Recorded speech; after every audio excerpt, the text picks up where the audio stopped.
just to clear that up, I'm a DJ karaoke Oh, business okay. that I do festivals and I run sound for bands, but I do not like produce music or anything. I said promoter, not producer. Oh, did you? Oh, Yeah. my bad. I thought you said my bad. My bad. No, you're fine. You're fine. Go ahead. Uh, but yeah, a little bit about my story is the reason why I started my podcast is music has always been an outlet for me on how to deal with stuff. Growing up, I had a lot of child abuse. My stepdad was very abusive. So as you can imagine, going through that, it deals with a lot of anger and all the garbage that would come with it. So I discovered football at an early age, and that introduced me to music because, the coming out songs. And, well, then I was like, man, I love how this song made me feel. So then it took me down a rabbit hole. And, of course, I've been drinking since I was probably 10 years old. I started drinking at 10 years old, because at that day and age, it was easier to get alcohol for minors than it is nowadays. So my struggle, started off, my biological father wasn't in the picture. My earliest memory of him was he threw glass through one of them red mason bricks through a window, and I spent hours getting glass dug out of my knee. And his excuse was he was drunk, so it didn't count. So that was I think I was 3 when that happened. So only memory I really have of my dad. So that opened a whole lot of wounds, and I was able, and of course, as you know, with recovery, that sends you into a very dark road. Yeah, once you get in your head. Yeah, and then my stepdad my mom died with my stepdad. Things were great for a little bit, and then he just overnight, I was treated like the redheaded stepchild, even though I wasn't redheaded. So there was things I dealt with as a kid that caused other issues, like, and it was able to help me along the way. Music has ultimately been that saving grace for me. And as a DJ and doing the sound side of it, I see a lot of artists that don't necessarily believe in themselves. And that's why 2 issues are really important to me on my show is that music is therapy for someone going through depression, anxiety, PTSD, whatever the mental health is, and overcoming the bullcrap we face from day-to-day life. And then the other reason was I wanted to give artists and people, not just artists, but people starting a new career or that don't believe in themselves, give them a reason to believe in themselves and somewhere to go that show people like you and myself that we put our pants on the same way everyone else does, one leg at a time, and it just show realness of it. I don't ever edit any episodes. I am a single parent to an amazing 3-year-old little girl, and I have episodes where she comes on, and I make sure I never let her on the screen, but she comes on and you can hear her and say, "Daddy, I love you. Daddy, I love you." And I'll say, "I love you too." And I never edit any of that out. And my reason is I like the rawness of it, the I can't say the word. Authenticity. Yes, thank you. Of it, because it shows people that no matter where you're at in your walk or in your career, that you're going to overcome things and you're going to have obstacles to overcome. And it's just never overcoming them obstacles. About 2 to 3 years ago, I went through a divorce. And, it wasn't a very good time for me. I was drinking all the time. Again, I had quit drinking for a while and then went through my divorce and the mental that played on me. Never quit DJing through it all. Music was there the whole time, but I was more in bars then, so it was just constant. And then I'm like, oh, one drink ain't gonna hurt. Well, you know, not to be sound cliche and like the country song, but if I had one, I've had 13, you know? Right. So it killed me. And like, I had to eventually pull my business out of the bar, because when I started my business, I never intended it to be just in the bar. I wanted it to be what it is becoming today. So it took me hitting rock bottom, because, you know, coming out of marriage that I knew we had our issues, but we were very toxic for each other. But the day before she left, she was telling me, this is where I need to be. This is home. And then the next day I find out that I wasn't the only one she was talking to. We were married. Oh, yeah. We were married for 10 years. So it wrecked me. Mentally, it wrecked me. And now, like, even now, there's people that I talk to that it's hard for me to trust somebody, because someone can tell me this, and this, and then I'll be like, is it really the truth?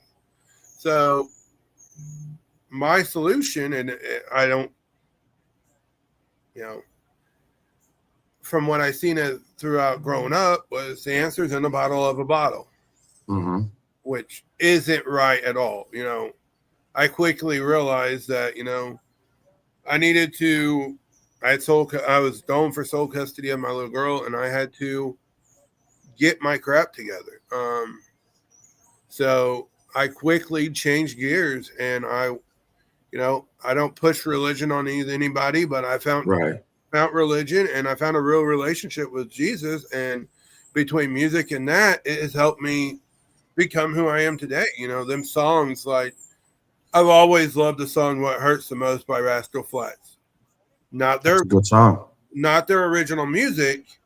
It was actually done by Mark Willis first, but the way Rascal Flatts did it, it made it so impactful that I loved the song. Well, then I went through my divorce, and I'm the type of person that I listen to a song depends on how I feel.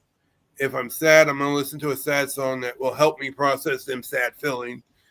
If I'm mad, I'm going to listen to a song that, you know, and I use music to go through them 5 stages of grief after my divorce. And, you know,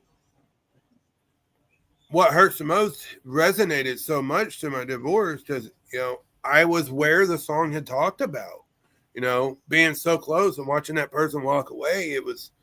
It sucked. And, you know, I had to learn how to deal with that. And that song helped me deal with that.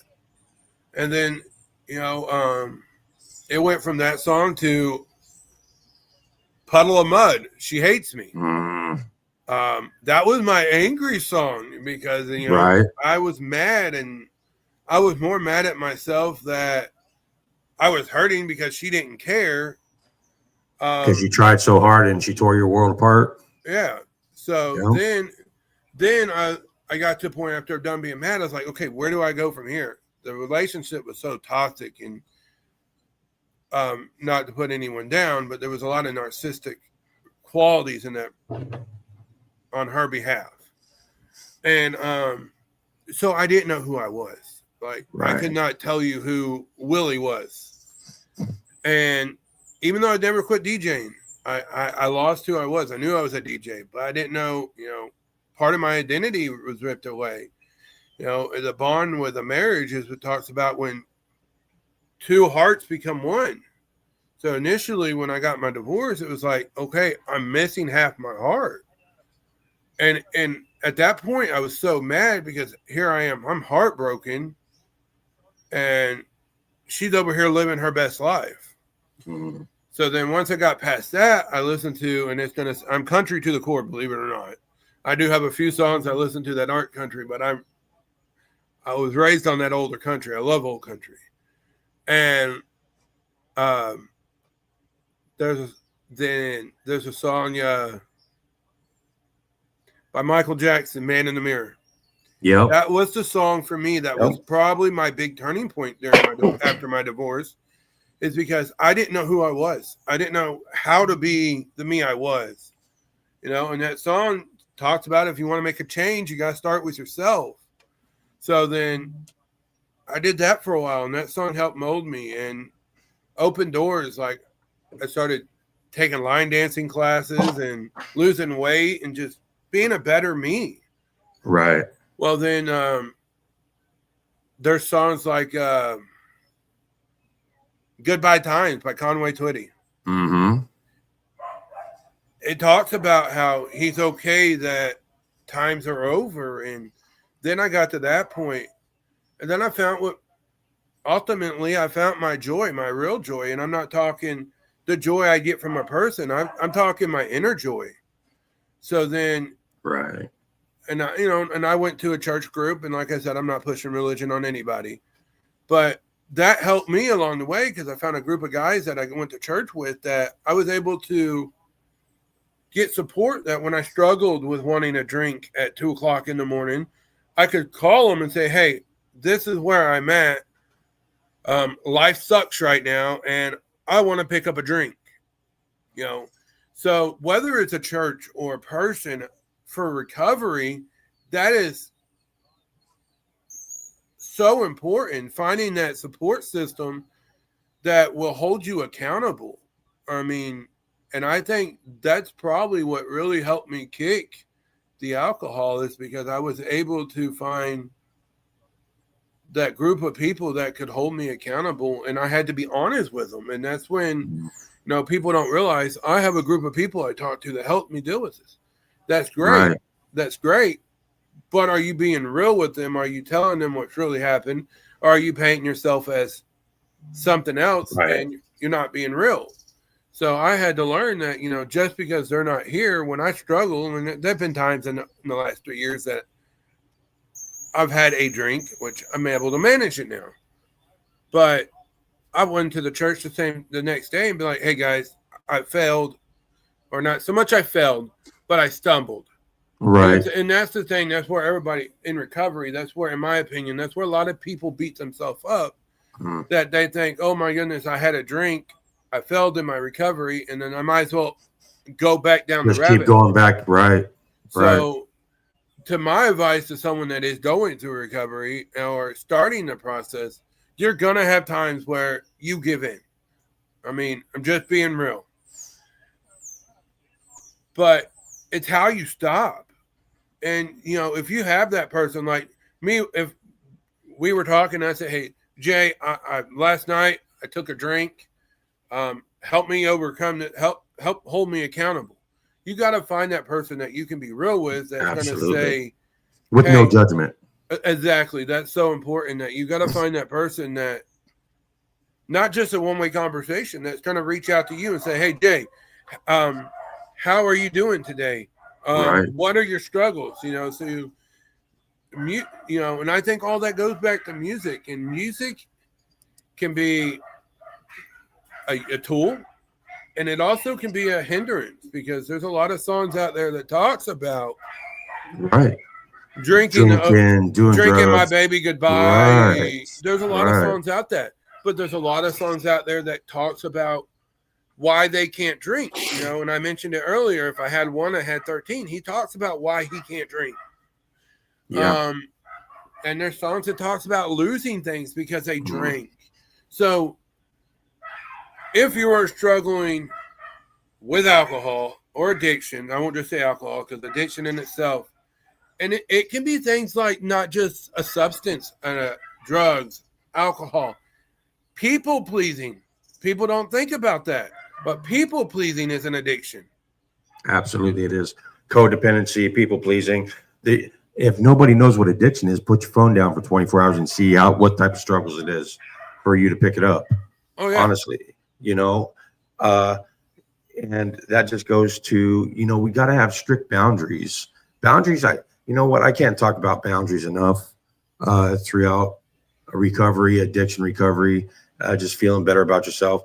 Boundaries is always going to be the key issue, because if all of our boundaries were firm, we wouldn't be having to struggle with what we're going through. Exactly. And society has put that, especially on the mental health side of it. And I think that's a big reason why people drink too. It's because society has put us this frame on us that we have to, especially as men, that we have to be okay, suck it up. There's nothing, you need to just deal with what you're going through, push all that down. You know, Right. real men don't cry. All those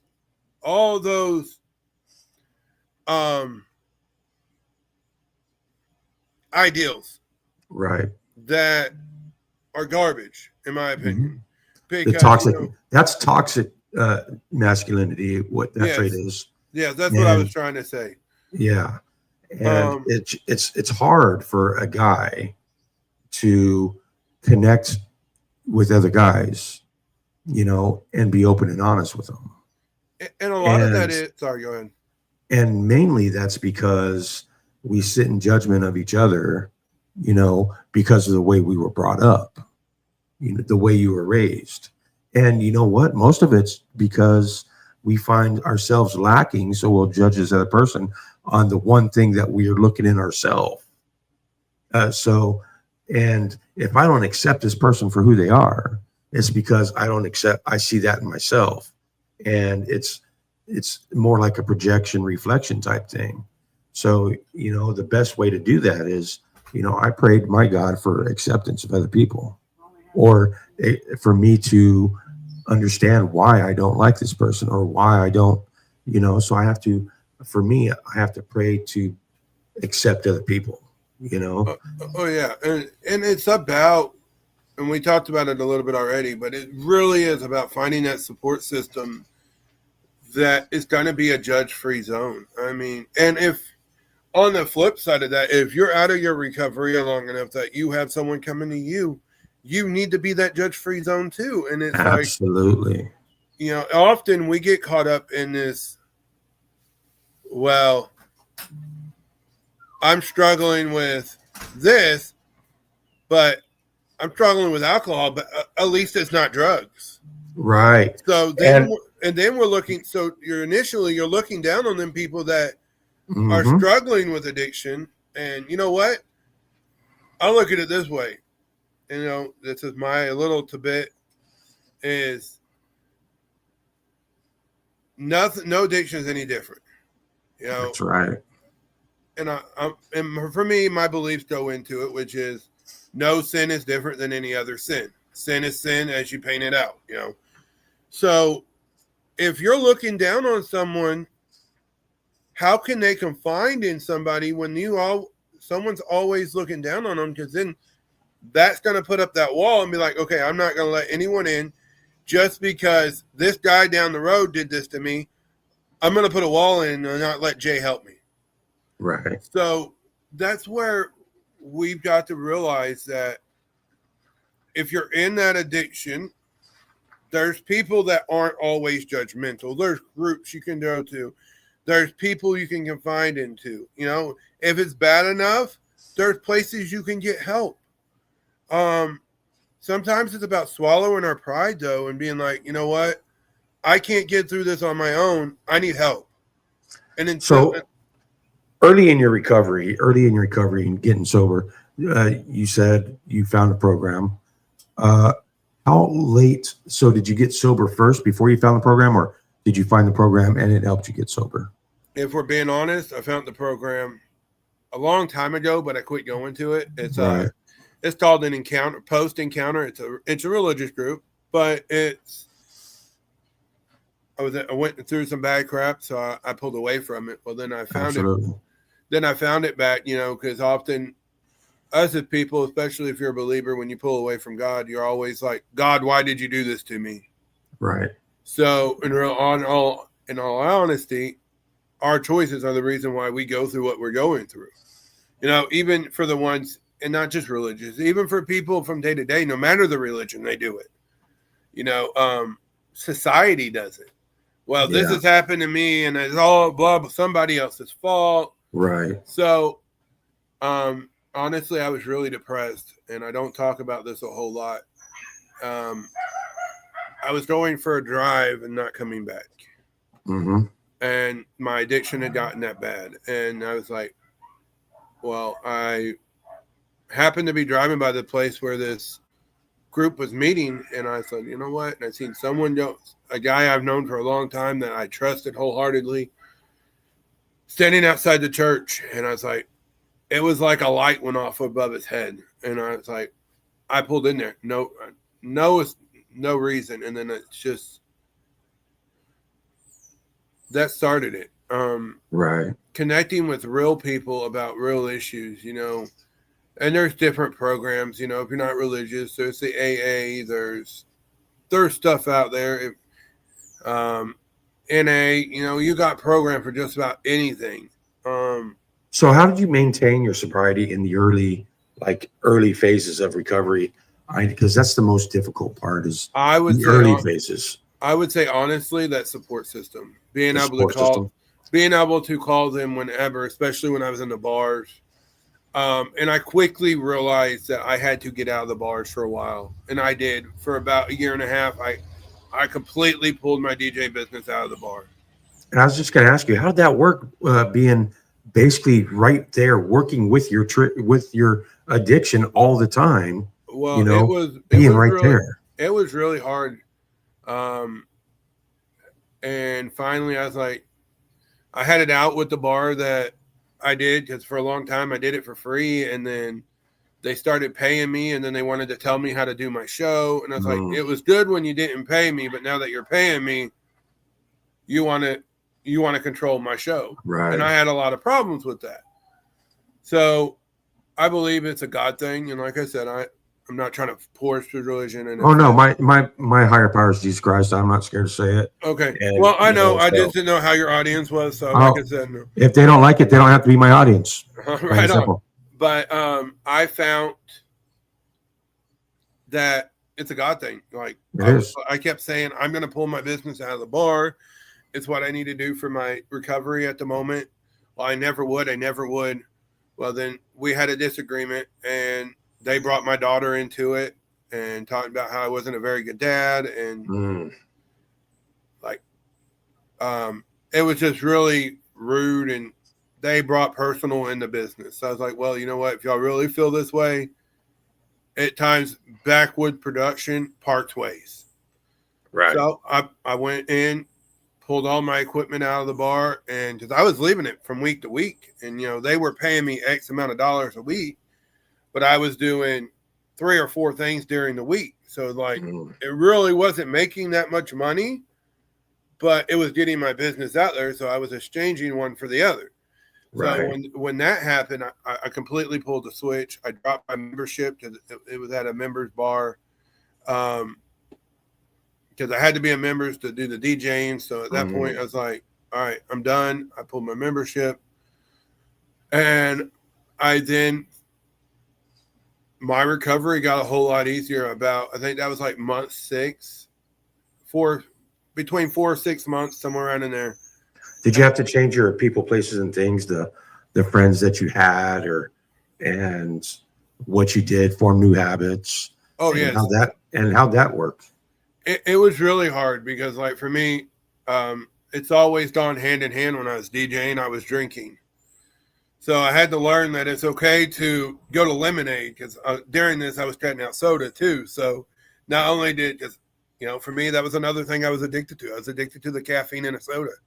So I knew that in my recovery, I had to cut out alcohol and I had to cut out soda because I was quitting drinking. So I was drinking more soda. So then and often the times with addiction, people do that. Like, I quit drinking, but I'm smoking 2 packs of cigarettes a day. Right. But anyway, naturally it just flocked. Like, my family drinks, they're hardcore drinkers. But they've noticed, and that's the thing is they respect boundaries. And we hit on that earlier, you've got to have them hard boundaries, and we got a lot of people says it's white, it's black, it's gray. No, you need to basically get rid of the gray and do hard boundaries. Right. It's black or white. There is no gray. It's black or white. Yeah. So and it's gotta be. Especially with recovery. You've got to be able to cut that out and be like, you know what? Because you're not going to get anywhere if you do not make them boundaries. And for me, I had to quit for a while. I had to quit hanging out with certain family because of the drinking, and I knew I wouldn't be strong enough to, you know, and not to say my family brings me down. I'm not trying to say that, but and they're actually very supportive in everything I do. Yeah, you But can't be around them when you're drinking all the time. but I had to stop for a while, and now Yeah. they're gotten to where they respect it and they try not to do it around me. If they do, it's very seldom. Right. Um, but a guy told me one time, and I'm not probably a mess to saying up, but there's family that you're going to have to love from afar. Oh yeah, you can definitely love them from far. And, That's the best thing about it. so in a recovery, that is probably more true than anyway, especially if you got family that like mine that drink like sailors and cusses like sailors. And, I had to distance myself from all that because, I knew that if I left myself in that environment, my recovery wouldn't happen. Yeah. And that is one of the hardest things to do. But I didn't remove one support system because my family was amazing through my divorce. They helped me and supported me. So I kept that support and I had them on the phone where, hey, if I was struggling, I could talk to them.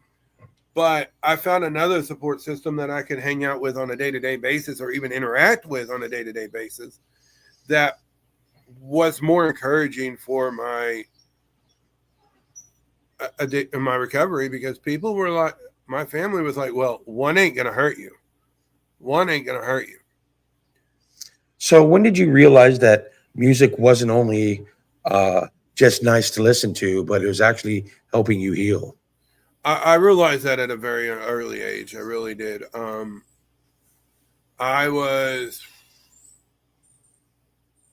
I think, 11. My stepdad put me through the wall of a trailer, and I was angry. And I went over to a friend's house, and the music they had on was helping me feel better. And then that kind of got me into music a little bit, but then I hit on it earlier. Then football, the come out songs. Yeah. They got me in a little deeper. And then, as a DJ, it really all kind of resonated the power I could have with DJing and the music when I started my karaoke business and my DJing business, because you could see it. And there's songs you can play, like a go-to dance song in this area is the Cha-Cha Slide and the Cupid Shuffle. There's songs that get people engaged. Right. And you got two type of people in that scenario. You got the people that are up dancing and laughing and having fun, or you got the people smiling and laughing at the people dancing. So that's when, and then you could see them people that would, prior to them songs, that was coming in and they had 10,000 pounds on their back and the weight of the world was up there, and you could see it on their face, and then you'd be playing them songs, and by the time them songs were over, they're smiling and interacting with people. So I see it in all aspects of my life, even with my daughter. There's songs we listen to when she's upset, and my daughter, and I'm very fortunate, she has developed that love for music like I have. And that's where music can be a tool to mold people into who they are. Absolutely, 100%. And, not only that, it's just finding something that you can basically zone out to and just not be in your own head and not have to think about anything.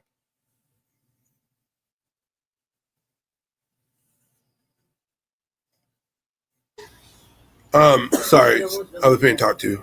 You're good. But yeah, so basically, there's times where in my recovery, I wish my family would have been there. But then there's times that I knew if my family would be there, I wouldn't have a recovery at all. So do you still get triggered by anything, and do you recognize your triggers and just stay away from them? I would like to say I don't get triggered. I would love to say that I'm one of those, after as long as I've been doing it, that I don't get triggered. But honestly, I'm back in the bars, and honestly, I don't get triggered there at all. It's more when I deal with my ex-wife. Um, my ex-wife is a big trigger. Yeah.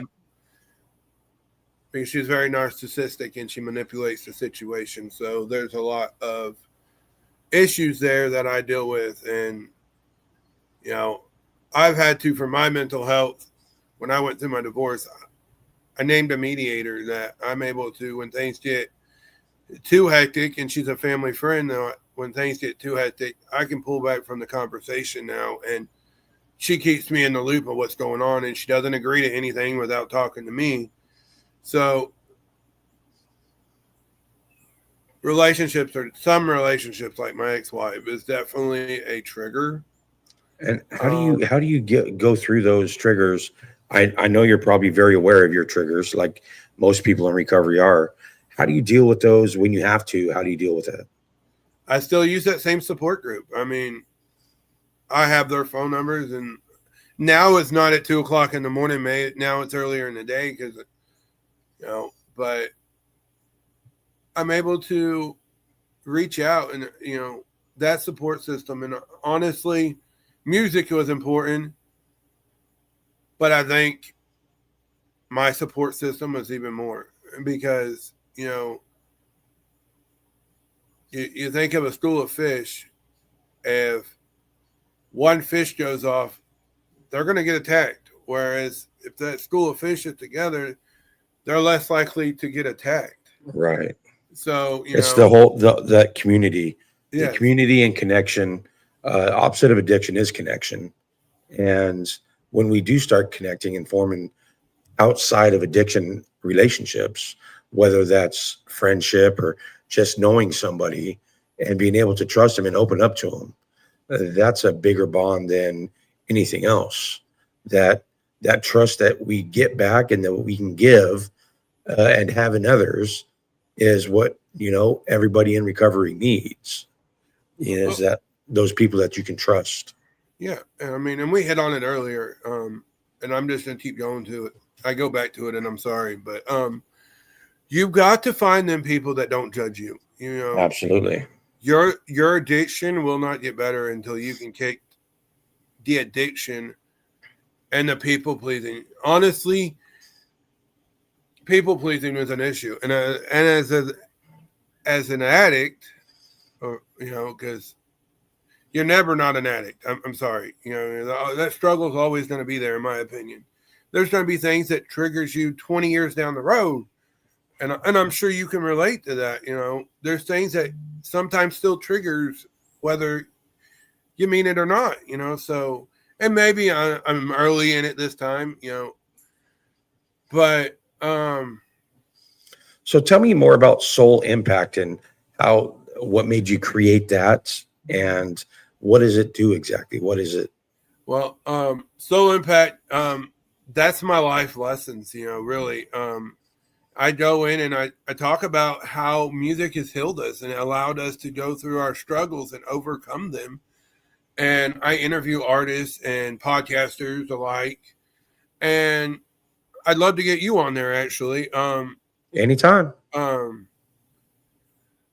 I interview them and I talk about how, for an artist, I will talk to them about how writing their music has helped heal them, and talk about the songs that have impacted them. And I have them conversations that are real, that necessarily people really don't want to have, because yes, they idolize people in the entertainment world. And I'm going to say it that way because artists, podcasters, painters, whoever they are, they're in the entertainment bubble. And people almost idolize them, or not almost, do. They do. I think of Morgan Wallen, when all that happened and he threw the window through the bar, so many people were like, I'm done with him. He did this, and, I'm done with him. He's nothing. And there's people that burnt his CDs and deleted their music out of the computer. You know what? He's human. People are going to mess up. But, my big thing is, the music side of it and the healing it came from it for my PTSD and all the stuff I dealt with, but also seeing artists, and I hit on this a little bit earlier, seeing artists that struggle with believing in themselves when they're on stage, whether they have one bad performance or whatever. I want Soul Impact. I don't want it just to be a podcast. I mean, I love that it's a podcast. Actually, I've only had it for 4 months, but I put new episodes out every Thursday, but I pre-record everything. I don't go live like you do. I pre-record everything because I like having a little bit more control of where things go. Absolutely. So I got almost 40 episodes recorded. Now that's dedication and a lot of time.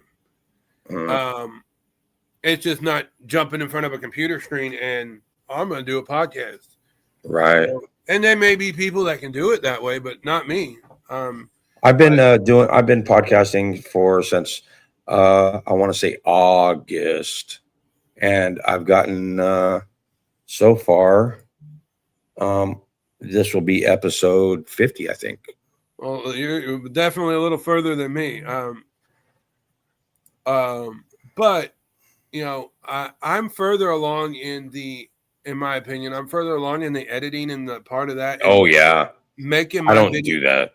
Well, I don't edit the videos per se, but I'm able in StreamYard's amazing. You got to shout out StreamYard because the functions they have. You could put an intro video in here. You can do anything. I'm still learning all that. Dude, get up with me. I don't mind helping. I mean, that's what we got to do. Absolutely. Helping each other out. And we talked a little bit about that beforehand. Community's got to rally together. And people think community is where you live. Yes, that is your community. But what you are involved in is your community as well. For me, I'm involved in music and the podcasting. And so that's my community. And a little bit into the recovery because I do talk about that in some of mine. So them stuff that you are involved in, that's your community. So if you take that community and you just like that community ain't important, what are you standing for? Very true. So, and not to get, I quote a lot of songs because I like music and I like quotes, but you got to stand for something. Or you'll fall for anything. Exactly. That's where it's going. But, honestly, part of my addiction came from regrets and stuff I dealt with in the past. I wasn't happy at how I dealt with things. Right. So I had to learn early in my recovery. I went to church and a preacher told me one time, he's like, have you ever noticed the windshield is bigger than the rearview mirror? That's for a reason. I was like, yes, I have. And he said, well, that's because it's more important about where you're going than where you've been. So I've had to learn that. The biggest thing for me is being able to live present, like clear-headed present today. And when I say live today, I don't mean just be alive. I don't mean just being here today because that's the only place I can be. I mean, being clear-headed, level-headed enough that I only worry about what's going on right now. Yeah, see, that's what I had to learn too, is one moment at a time. Right. And that has even changed the way I parent. Like, I used to tell my daughter, and I'm not proud of this, I'll get down there with you in a minute. I'll get down there with a minute. Well, that minute would never come. And, a little bit more about my story is, through my drinking, I've lost my older kids. And there was a family member, I get to see them, but I had to deal with that. That was a big reason why I drank, Yeah. I was so focused on not becoming that angry parent and not becoming the relationship my mom and stepdad had where they argued and they fought all the time. And then I married that. And I'm not blaming her. We both had our issues in the marriage. And honestly, I thank the good Lord that he delivered me out of that. But sometimes when we get so focused on not doing something, it trips us up more than it helps us. Absolutely. So, I 100% agree with that. My thing is, and this is what I had to learn, is not worry about not drinking. Live in the moments, like you were saying, and the breathing exercises. There's so many things I learned, and like now, if I get triggered, there's this thing 5, 4, 3, 2, 1. Mm-hmm. I don't know. Or wait. What was I thinking, or what am I thinking? Yeah. There's halt. Hungry, angry, lonely, tired. Yeah. I mean, so there's so many things tools that you have out there that in recovery, and not just in recovery, if you're struggling with mental health, and I'm a big advocate for mental health, but there's so many tools. I mean, you could get on YouTube and look up, how can I give me coping skills to deal with X, Y, and Z. And you don't even have to get on YouTube. You could put it in a Google search bar. Yeah. I mean, tools nowadays are so much easier to come by than they were even when I was a kid and I started my addiction. But at the same time, it can hinder too, because there's so many people going live on TikTok, slamming the beers back. There's times where I had to hurry up and quickly stroll out of lives, because TikTok lives, because I knew watching that was going to trigger me. That's where I started, honestly. So I started my whole podcast journey on TikTok as a creator. I had a very big community, and with that, you get the bad people also. And I got tired of the bad. I got tired of the psycho. I got tired of the fake, so I literally deactivated my TikTok account. Once in a while, I'll reactivate it and go post something mainly about my podcast, but then I'll deactivate it again, just so I don't feed into the negativity. Oh, yeah, because it's so easy, especially when you're scrolling. The algorithm with TikToks are almost a little messed up, because you can have them happy videos. The next thing you know, you come across a video that's going to put you so far in your feeling that it's going to bring back. But I'm not on TikTok that much. I do have TikTok, but now I mainly use it for Soul Impact. I upload all my reels to TikTok. So, I mean, there's going to be points where you're going to have to, not to sound harsh, but there's going to be there times where you have to make the decisions to cut people out of your life and cut things out. And it's going to be one of the hardest decisions you've had to make. Absolutely. But do you value having people in your life, or do you value your recovery? Very true. Very true. Do you want to be a better you? And this is what, you got to find your reason why. My why is I want to be the best person I can be for my daughter. I want to be the best dad and provider and protector for my daughter. That's why I do this. That's the real why I do my podcast. So you got to find your why, whether you're don't have kids or you want to leave a legacy or whatever that why is.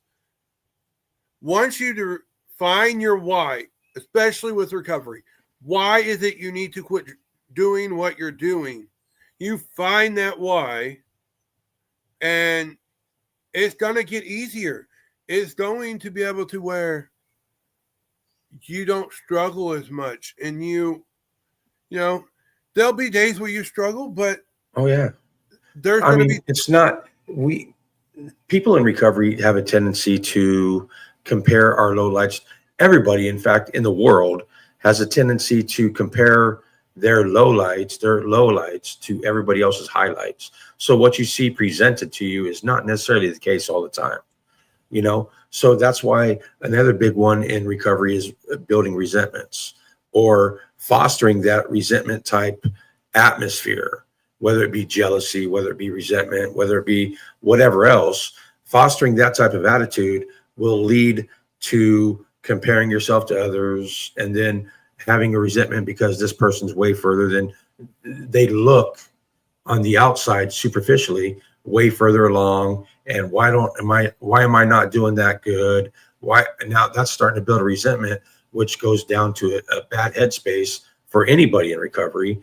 And so if there's two big things I can't stress enough is don't compare your road to recovery to anybody else's.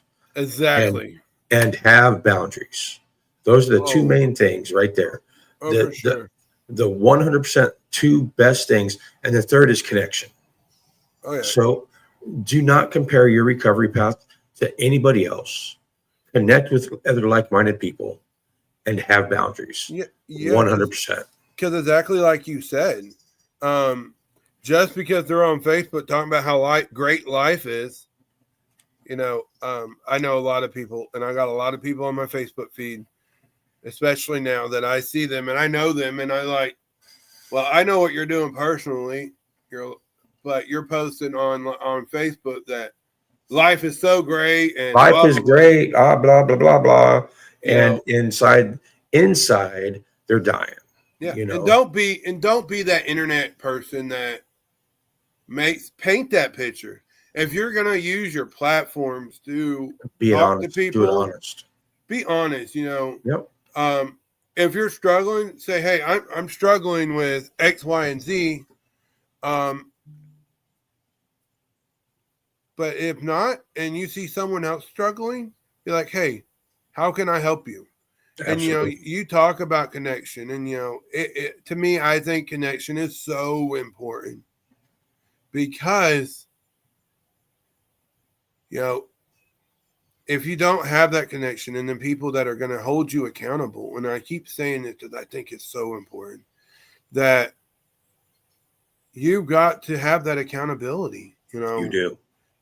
I know I did. I quit drinking before, but I did it on my own. I didn't do it with a group. I did it on my own. I was good for a while. Well, then I didn't have anyone to hold me accountable.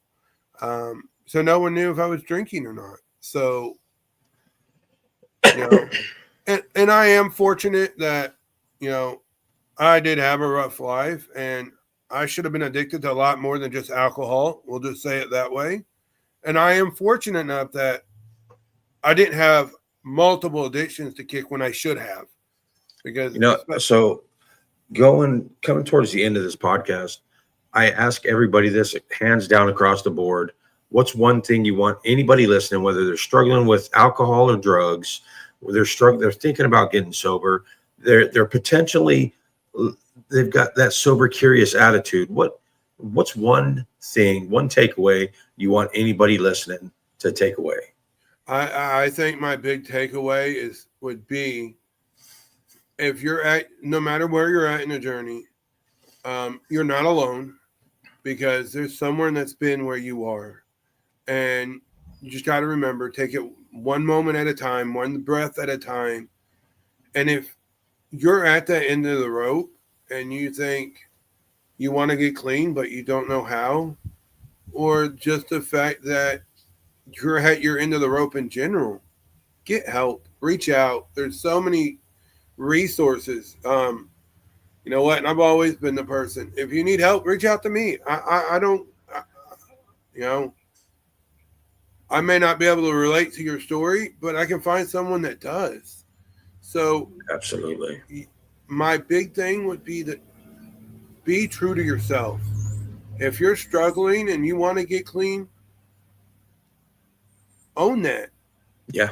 Don't let it hinder you. I'm not saying own it and hold on to it like you're never going to let it go. Because if you grab, and I learned this the hard way, if you grab on hold of that addiction and you're like, I'm never going to let it go, then that's exactly what's going to happen. You may be good for 6 months, but if you never let that thing go, next thing, 6 months later, or whatever the addiction is, for me, like I said, it was alcohol. So be real in the moment. Find that connection like we talked about earlier, and know that it's okay not to be okay. There you go. It really is okay to not be okay. But if you're at that point, get help. Find somebody, even if you don't go to a therapist. I mean, I've had to, I ain't going to lie. But it's made me who I am. Now, you don't have to go to a therapist. There can be someone you trust and you can confide in that will be that person you can talk to and bounce back. And that's amazing. But just remember, you're not alone. People have been where you are. And if you're really at the end of the rope, society don't tell us enough, but you are loved and you are not alone. That's right. You are enough. You're loved. We're proud of you. And you're never going to be alone. You're never, unless you choose to be, you don't have to be alone. And another big thing to remember is don't isolate yourself. That will only make matters worse. If you find a group, stay true to that group. Allow that group to help you. If you find an individual, whoever it is. But when you fail, don't isolate yourself. Not so much when you fail. Let me reword that. When you slip up, don't isolate yourself. Get back into that shame circle. Yeah, don't isolate yourself because you slipped up. Make sure you're genuine with them connections and say, like, I'm using you because we're talking right now, but hey, Jay, I slipped up and I had a drink last night. I don't feel good about myself or whatever the issue is, but be real with them. Don't be like, oh, I'm doing great. I'm 2 years in. I've never had a drink, blah, blah, blah. And I'll be honest.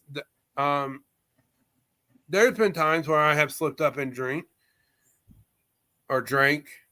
but I still consider my recovery longer than from that sip. Absolutely. Because I would say I've been doing it for about 2 years, and there's been times in that 2 years that I've slipped.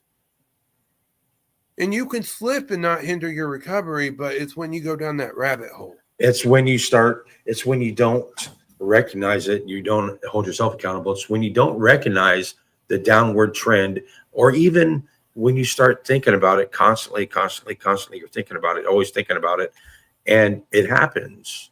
And then you get that shame circle, that cycle of shame that keeps you back in addiction, that keeps you back to drinking, to using drugs, the fear of whatever the case may be, the fear of being judged, the fear of not being enough, the fear of being alone, the fear of all these other fears, all these phobias that will keep you back in addiction just because your mind's playing tricks on you. That's all it is your mind playing tricks on you. The biggest thing, and like, I am religious and I'm proud of that.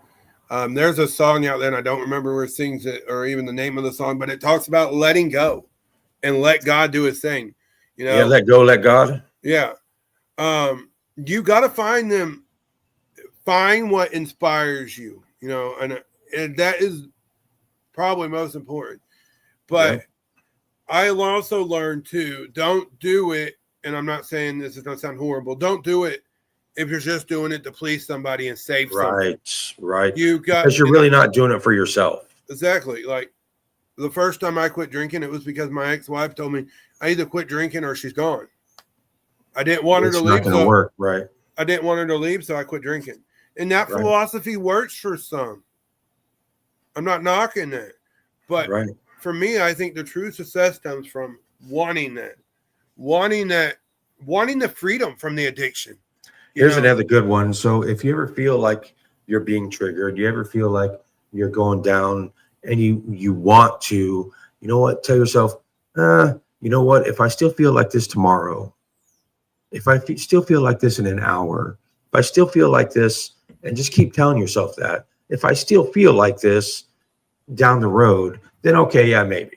If I still feel this way, in tomorrow when I wake up, okay, and just like, just one more breath, one more moment, it's just, you gotta, if I still feel like it, then I'll do it tomorrow, just put it off another day. Exactly. Yeah, but I would say recovery is one of the hardest things you can do. It really is. But nothing in life worth having is easy. It all depends on how bad you want that. Do you want to be that person that, and I've learned that you can be the same person and have the same energy that you've had when you're drinking. For me, when I drank, That's where Wild Willie come from, because he never knew what I was going to say or do. Gotcha. Then I learned through my recovery that, you know what, I can bring that same energy, and I can now hang out with family that drink, and I don't touch a drink all night because I'm able to bring that persona of Wild Willie into the situation without drinking. You just, and you can be the same vibrant person you were when you drink, but you got to be able to heal the self so you are that carefree person that you are when you drink. And that's what people don't realize is they drink. And a lot of times there's a real reason why behind the drinking. And you got to dig deep and find out what pushes you to drink or whatever their addiction is. I keep saying drinking because that was it's mine. all, that's but fine. For me, my addiction was because how my life sucked and I felt like I wasn't good enough. So I drank, and my addiction was because I needed to deal with that. I think most people start off, so addiction is a side effect of how we're coping with something, whether we're trying to fit in, whether we're trying to forget, or we're trying to forget or fit in, or, whatever the case may be. Addiction's a side effect. And once we're clear-headed enough to deal with what was driving us towards that, it's easier to deal with shit that's coming at you then. Once you pick up the coping skills to cope with what you're going through, it's easier. You can send more at me and I'm able to cope. Exactly. I mean, I honestly would say the coping skills, we talked about some of them,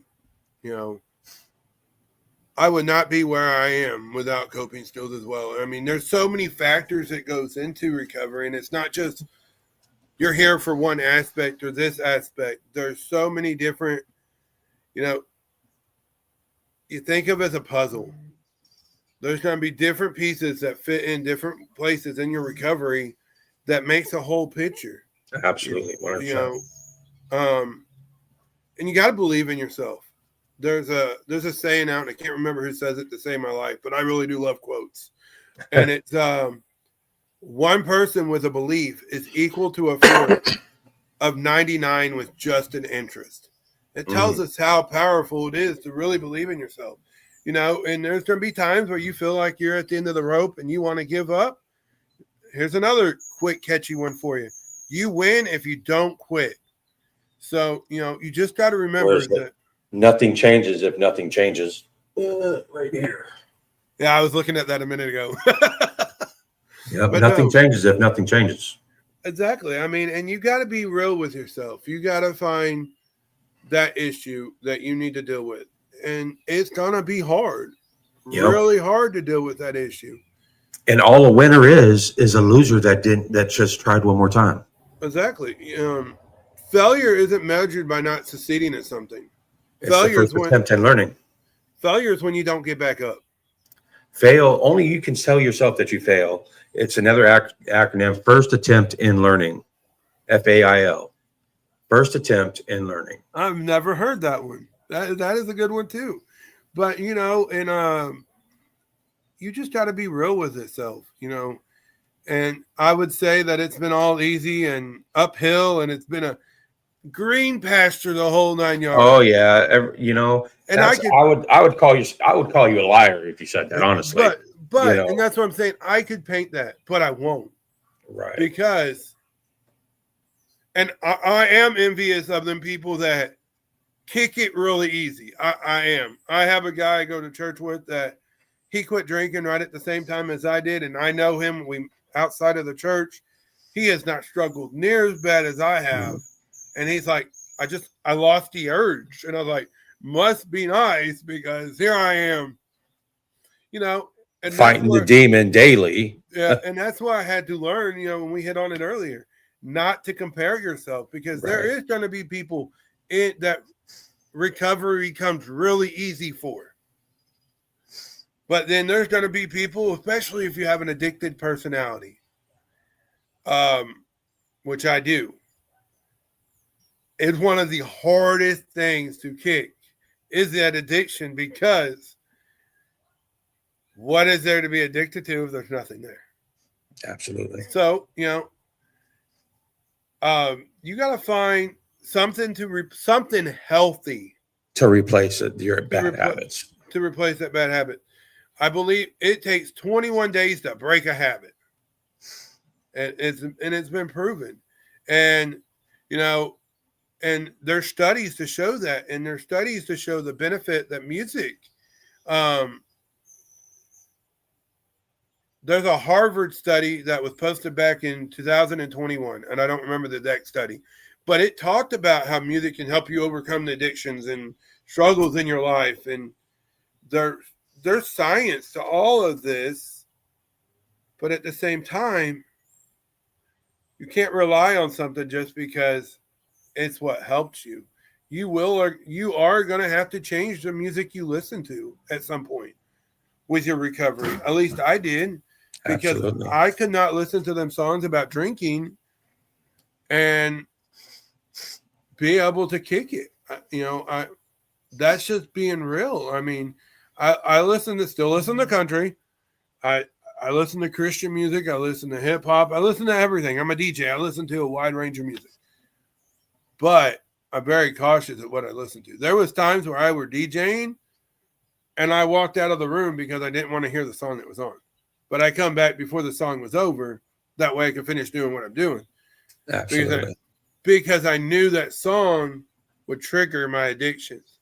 That is a big thing you can do.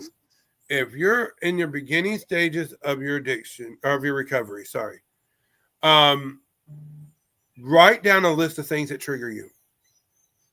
At the top of that list, write excuses. Exactly. Write that list of things that trigger you. Put it in your phone. Technology is a blessing. Put it in your phone. Put it under notes. When you know a new one, put another one. Like in my phone, I've got a list of things in my phone that help me deal with the garbage. And every time I learn something new, I add to it. So, not to say that you're never going to struggle. You're never going to be tempted. Because honestly, you will. But you need to be real with yourself and not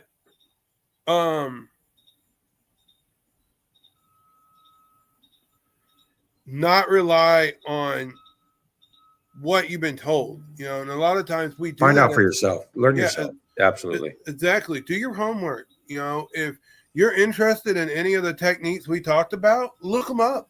Don't take what we said. Say, oh, I'm curious in the 5, 4, 3, 2, 1. And that's 5 things you see, 4 things you can touch, 3 things you can hear, 2 things you can smell, and 1 thing you can taste. Yep. And you literally, that is instrumental for me. Yep. May not help you, but, or just breathe. Yep. Absolutely. And that is probably, especially during my divorce, and breathing techniques probably kept me from drinking so many times it ain't funny, because I enjoyed the moments. Right. I'm able to get down and be a better parent. And once you are able to kick the addiction, people are going to want to be around you, and not because you're the fun drunk. People don't want to be around you because of what you have to offer. Mm. So you may think what you have to offer is that persona that you are when you're drinking or you're in your addiction, whatever it is. You can still have that persona once you get clean. You still have that persona, and you just need to find a way to channel it while kicking the addiction. I 100% agree. 100% agree. And hey, Willie, I want to thank you for coming on my podcast on such short notice. Literally, we talked for like 2 seconds a couple of days ago, and then all of a sudden, you're on here. I really do appreciate you and everything you do. If you get a chance, look up a person named Pete versus Anxiety. If you haven't been on his podcast, I'll refer you to him. He helped me get into podcasting. He's really big on anxiety, mental health. Well, if you got my email, if you want, just go ahead and forward that over to him. I will. And I would love to, on the scene projects, we have a lot of shows too. I will, like I said earlier, I'm an editor on the scene projects. I will absolutely get you connected in there, and get you connected to some people. Bubba Starts. He's an amazing individual. He's actually kind of been my mentor in this podcast.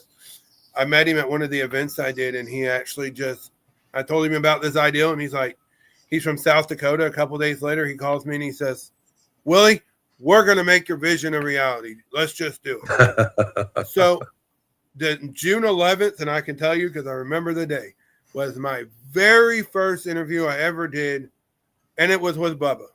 That's awesome. So you've got to, and if you're doing something and want to do something new, just do it. Not to rip off Nike, but just do it is right. You don't regret it. Don't say, oh, well, what if I'm not good enough? Because I can guarantee you, episode 1, I'm nowhere near where I am at episode 40. Right. And that's the thing, ever evolving, and you're going to find people that come along like you and me. We're going to talk, and you're going to help me get better at the booking, and I'm going to help you and show you how to bet running the videos. And, it's about community and finding someone that you can help along your way. Absolutely, 100%. I believe mentorship is so important. Some people call it sponsors, or for addiction, for recovery, it's called sponsors. But to me, I think it's more of a mentor role, because you're going to find them people that can mentor you into being a better you. Or there's going to be times in your walk where you're going to be the mentor. And it talks about the Bible talks about that exactly, that you've got to be able to pour out into other people. Absolutely, it does. Like in most 12-step programs, the last step is giving back, and this is how we do. This is how we give back, is helping other people, mentoring other people, giving what's freely given to us, and that's the only way we get to keep it, is if we freely give it. And I will say, honestly, I don't know nothing about the 12 steps, to be completely Neither do I. I've never done a 12-step program in my life. I just know, and there's going to be times in your recovery, and it's going to be more for you than it is them. Absolutely. As it should be. You need to put yourself first in your recovery. Absolutely. But there's going to be times, and it will help your recovery out 100%. When you get to the point where you're healing and you realize, and I'm using you, Jay, because we're talking here. Absolutely. If I was to do something wrong to you while I was drinking, you need to be man enough or woman enough to go to you and say, hey, Jay, I did this, and I am so sorry for what I did. Please forgive me. For one, forgiveness isn't for them. It's for you. It's for yourself. Because whether they forgive you or not, that's on them.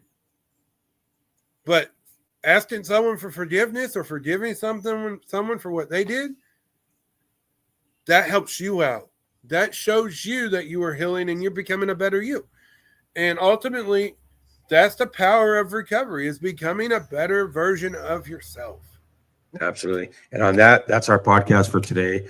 I'm glad everybody tuned in. Tune in to next time to Rock and Recovery. Keep rocking your recovery. Thank you, Wild Willie. I want to thank you. And you know what? I can't wait to have me as a guest, or however what I'm trying to say. You know what I'm trying to say. Exactly. Keep rocking your recovery. Until then, I'm Jay. That's Willie. We're fucking in recovery. We can do it. You can too. We recover out loud for a reason, to let everybody else know that they can do it also. And on that, catch you later.